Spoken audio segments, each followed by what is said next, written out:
Hey, Dr. Fisher here. Another great frequently asked question. I love this from the perspective of being a dad. My kids ask me a similar question, like, Dad, why do we need to go to school? So when patients ask me, or people maybe make comments like, well, why do I need Fisher traction when I don't have pain? It's a great question. And how I answer my children is, why do you go to school? What is the purpose of going to school? It's not so much being there and sitting in your chair each day and learning that day's lesson. The most important thing is for your future. And it's the same principle that when patients ask me, why should I get chiropractic care? Why should I use Fisher traction if I don't have any pain? Well, it's the same question as, why should you brush your teeth every day? Why should you exercise every day? Why should you eat healthy every day?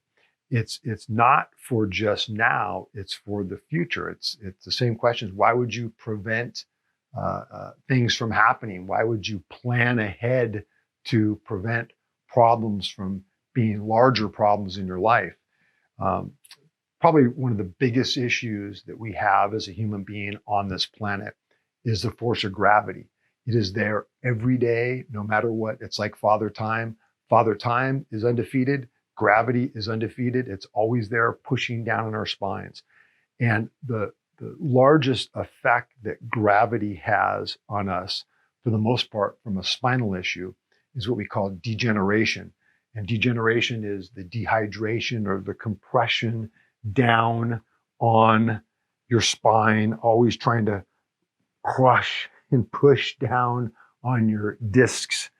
Now, if you can see up here, great example, these x-rays show over time, this is what a normal curve, normal textbook, beautiful neck looks like, with big, healthy disc spaces, nice, smooth curve, bones look intact. Here you can see where you're losing the normal alignment of the curve, more of like a tech neck, computer neck, where it's straightened. Then here you can actually see the physiological and anatomical changes in the bone itself. We have bone spurs growing, and you have the narrowing of the disc space. So that narrowing of that disc space in time, what it does is it can cause compression onto the nerve. So with patients like this, because I'll get these people to come in, and they can be in whatever phase that they're in of degeneration, and they don't have any pain at all. They're virtually asymptomatic. But the key is, it's not so much where they're at now and how they feel now. We just don't want this getting worse over time. Now, great example is somebody like me. One of the reasons why I created Fisher traction was because of the surgery I had on my neck. I had, these are my x-rays right here. You can even see my cervical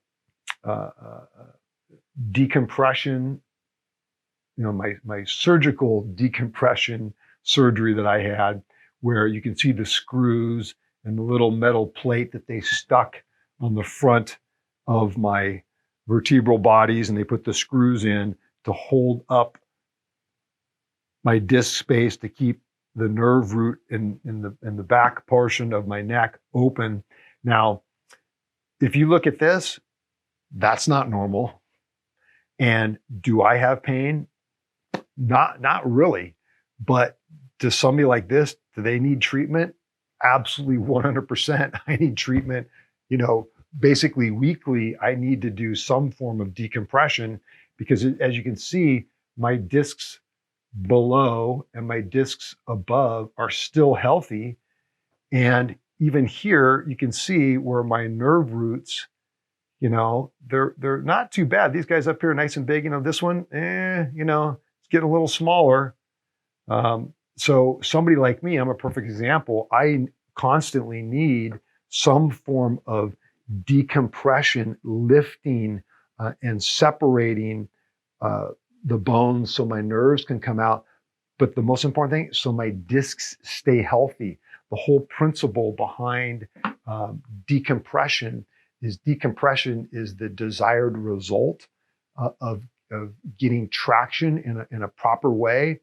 And with our units, my units that I invented, my Fisher traction units, I have a release strap that you use that will periodically, as the decompression or the traction is going on, the release strap allows it to relax for 30 seconds to a minute, and then you let it go and it re-engages the traction. And what that does over time is it's trying to pull and create that negative vacuum effect, the negative intradiscal pressure where it sucks in any discs that are bulging out or herniating out. But at the same time, it helps to suck in through osmosis water. So as it draws water into the discs, then the materials inside the nucleus, they can actually absorb the water. If you think of the molecules inside the middle of the disc as the same as the little particles that are inside of a baby diaper, the baby diapers are able to absorb, massive amounts of water versus their size, or like little teeny sponges.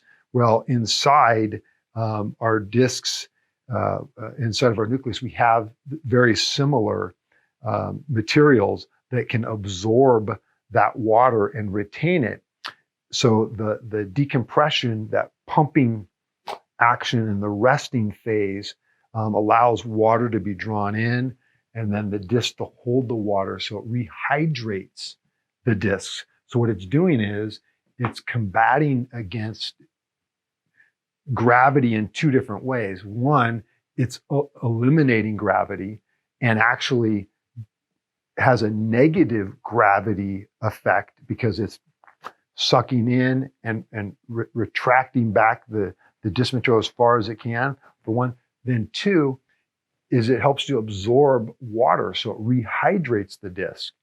And the compression on our discs and the dehydration of our discs is what causes the degeneration. So without there being pain, pain is kind of like the tip of the iceberg. It's an after effect. It's a symptom. Pain is not really a great gauge to tell you whether or not you're healthy or not.